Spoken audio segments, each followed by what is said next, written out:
investor friends, I'm Michelle Markey, and today I'm going to talk about how to invest your first $1,000. And first you got to ask yourself, what are your financial objectives? And if you're looking to earn returns in the short term, medium term, and or long term, because different types of investments may be better suited to different financial objectives and levels of effort.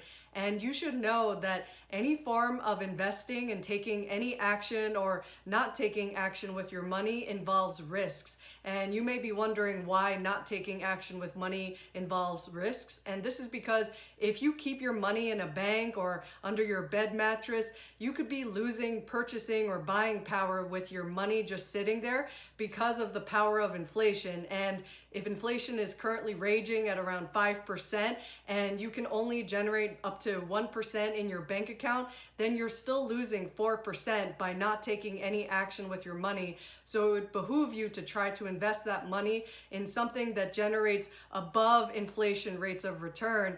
And I'm going to talk about some of the types of assets and investments I may have personal experience with and others that I've just looked up online and tried to do some research with. And please just take this as information and education and for entertainment purposes only, because I'm not necessarily saying you should invest in any or all kinds of these investments, but I'm going to give you some of my personal humble opinions about what I think could be useful investments. And the first hint is that I really believe in stocks. So please just take all of this in mind and then carefully weigh your options and conduct your own due diligence and thorough research before you plunk any money into any type of potential investment or asset, and definitely identify what things make sense for you and your financial needs.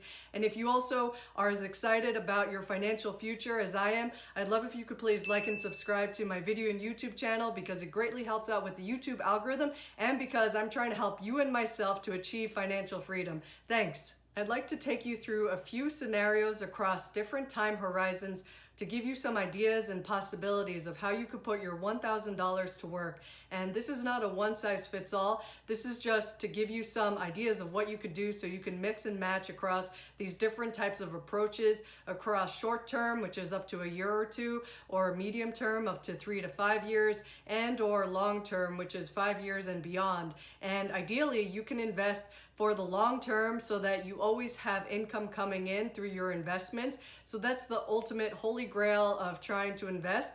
And we all got to start somewhere. So let's start with the short term. And that first, I highly suggest everyone have an emergency fund where you park funds in an interest earning checking or savings account, which could also take the form of a money market account, which includes highly liquid short-term debt instruments that your bank account may be investing your money in if you have that in a money market savings account. So those are pretty good to use if you get some small percentage of interest to offset a little bit of inflation. And another idea is to invest in your education and career development by obtaining degrees or professional certificates in your industry, and first learning how to invest and then starting to invest in the stock market with a long-term mindset, and maybe you'll receive dividends, or you can reinvest your dividends and or profits you may have made from your stock investments back into the stocks you enjoy owning or funds that you enjoy investing in, such as index funds or mutual funds or exchange traded funds, and I'll get more into that later, or starting your own business or saving toward real estate investments like a down payment for a house or apartment or land. Or you could also rent out rooms, like if you're in an apartment and you're allowed to sublet or to rent out rooms on Airbnb, that could be one way to generate some immediate return on investment with your $1,000. And let's say you also want to do some short-term certificates of deposit, and sometimes these can offer you better rates of return than a savings or checking account, but not always. And then there's also bonds, which could be government bonds or corporate bonds, and they also tend to have a little bit lower yields than maybe what you could get by investing in the stock market, and I'll get into that too. And there could be other assets like perhaps alternative investments, and then there are medium-term investments. So as soon as your emergency fund is robust, like you feel secure with having at least 3 to 6 months worth of emergency funds saved up, and then you could continue parking your short to medium term funds in an interest earning checking or savings or money market account. and you could begin to earmark funds for an investing opportunity. So this could be a way that if you're waiting for a while and you haven't found a good investment to put your money in, you might as well be earning some interest. So parking it in some sort of interest-bearing account is good enough for the time being. And then you could continue to invest in the stock market with your spare cash that you're willing to invest with, and you still have a long-term mindset, and maybe you receive dividends and you reinvest your earnings, and investing in your education and career development by continuing to obtain degrees or professional certificates in your industry. And you could be growing your own business or starting more businesses, and your savings may be enough for a real estate down payment, and or you could keep renting out rooms or do Airbnb. And there's also bonds and other interest yielding debt assets or other assets that could be alternative types of investments.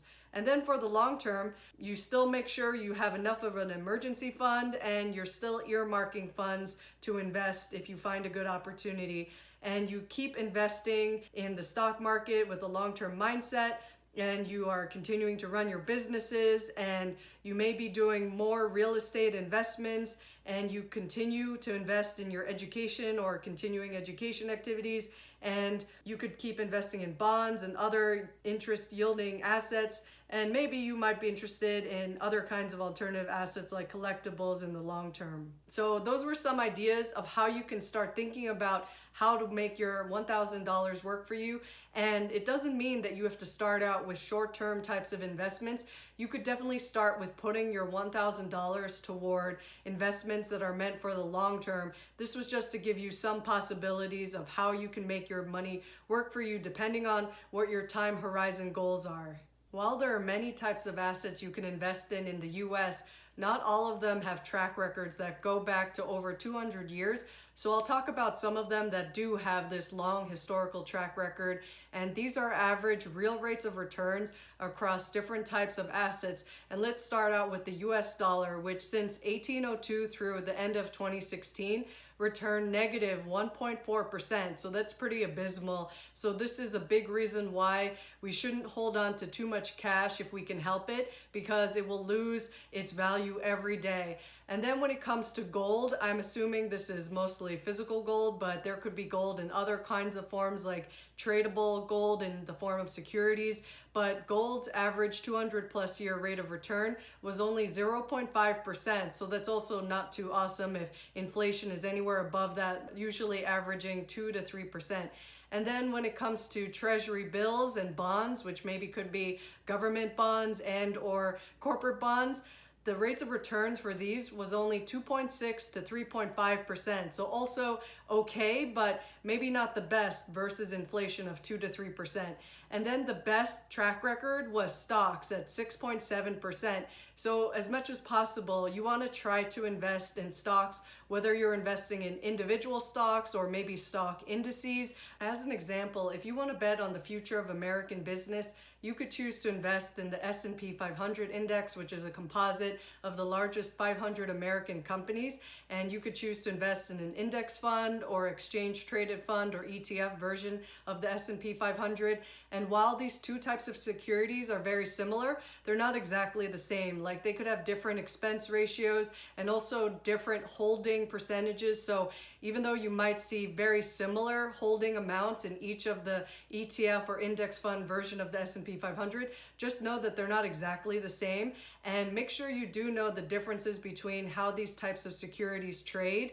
And then also you should know that while the S&P 500 has enjoyed pretty good returns over the last 95 years, like averaging 10 to 11%, it's not always that way. And for example, in the 2008 to 2009 Great Financial Crisis or Great Recession, we saw a negative S&P 500 for 2008, and we also saw a dip in 2018. But for the most part, the bull market that's been in place since 2009 has been roaring almost nonstop. Even with 2020, it's been on the up and up because of a lot of governmental intervention. So in a way, it's a good thing, but it could also be a double-edged sword, because if you pay attention to some market indicators like the Shiller PE, we can see that the S&P 500 is nearing its previous all-time high of 44 back in the dot-com bubble, and right now we're hovering around 38 to 39 of a Shiller PE.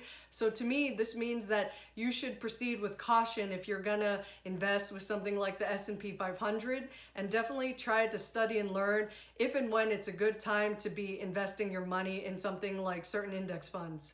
If you've watched any of my videos, the way that I like to invest is by thoroughly researching individual company stocks and then investing in those, because I'd like to try to strive for above average rates of return. But there's nothing wrong with investing in index funds.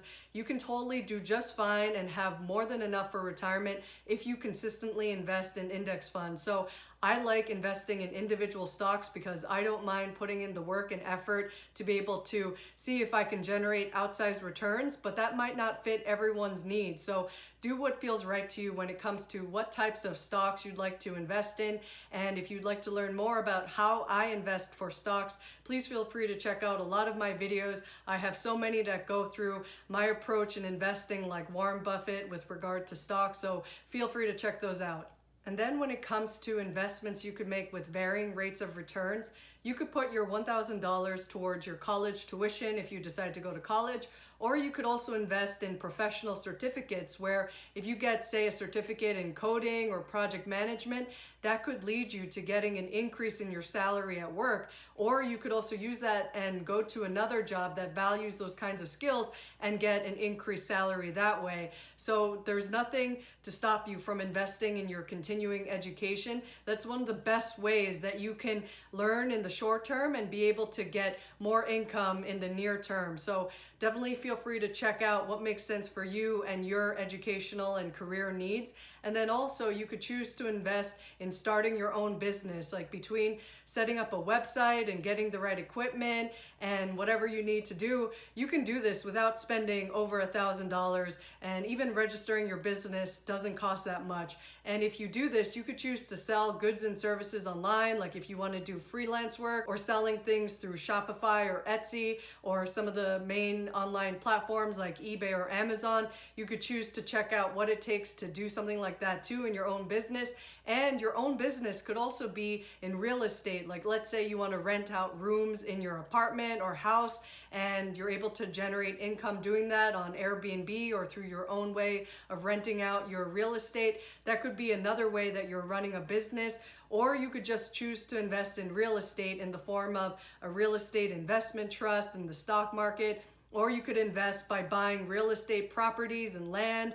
And there are so many ways that you can go with real estate, as well as you could also look into some crowdfunding websites like Fundrise. And even though I've not personally invested in that way, you should definitely do your research in how that platform works. Like look into their pros and cons, and also understand the redemption fees and how some of their funds could be illiquid, and make sure you know what you're getting into before you get into something.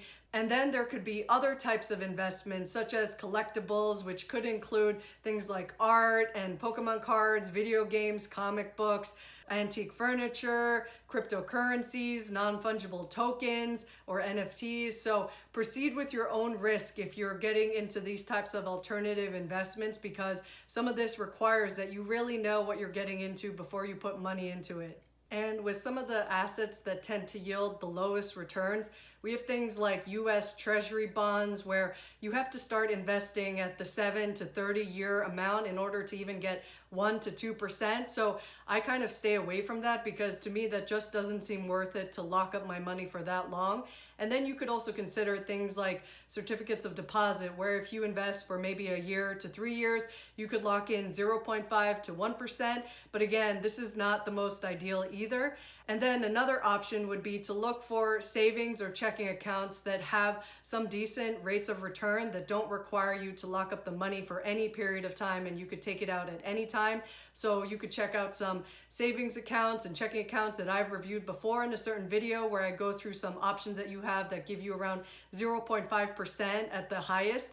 And then there's an example that I recently came across, which seems surprisingly impressive in 2021, because T-Mobile Money offers 1% to all people, even if you're not a T-Mobile wireless customer. And that means that if you invest $1,000, you could be getting $10 in a year. So that's not entirely terrible if you don't have many places to put your money for now. And if you invest more, like $3,000, and you're a T-Mobile wireless customer, you could be getting up to 4%, which means you're getting $120 in a year or $10 a month. So that's not half bad if you don't have better places to put your money right now and you don't want to invest it in some of the other types of assets. One last note I'd like to leave you with: if you're interested in investing, whether it's self-directed or through a robo-advisor, there are certain types of accounts that are tax advantage. So these give you the most amount of savings so that you can protect your investments and have the maximum amount of earnings. So in order of priority, if you qualify for a health savings account or HSA, this one is triple tax advantaged, and you can check out one of my videos to learn more about that. As well as second would be a Roth IRA, because this is also very tax advantaged, followed by a 401k, which is usually employer sponsored, and then last, an individual investing account where you get taxed at your income bracket for your short-term or long-term capital gains. So in that order, I would prioritize investing in an HSA, followed by Roth IRA, followed by 401k, and then last in your individual investing account if you still have money to invest. And with all that, if you enjoyed this video or learned something, please like and subscribe, and I wish you well on your journey to reaching financial freedom. Till next time.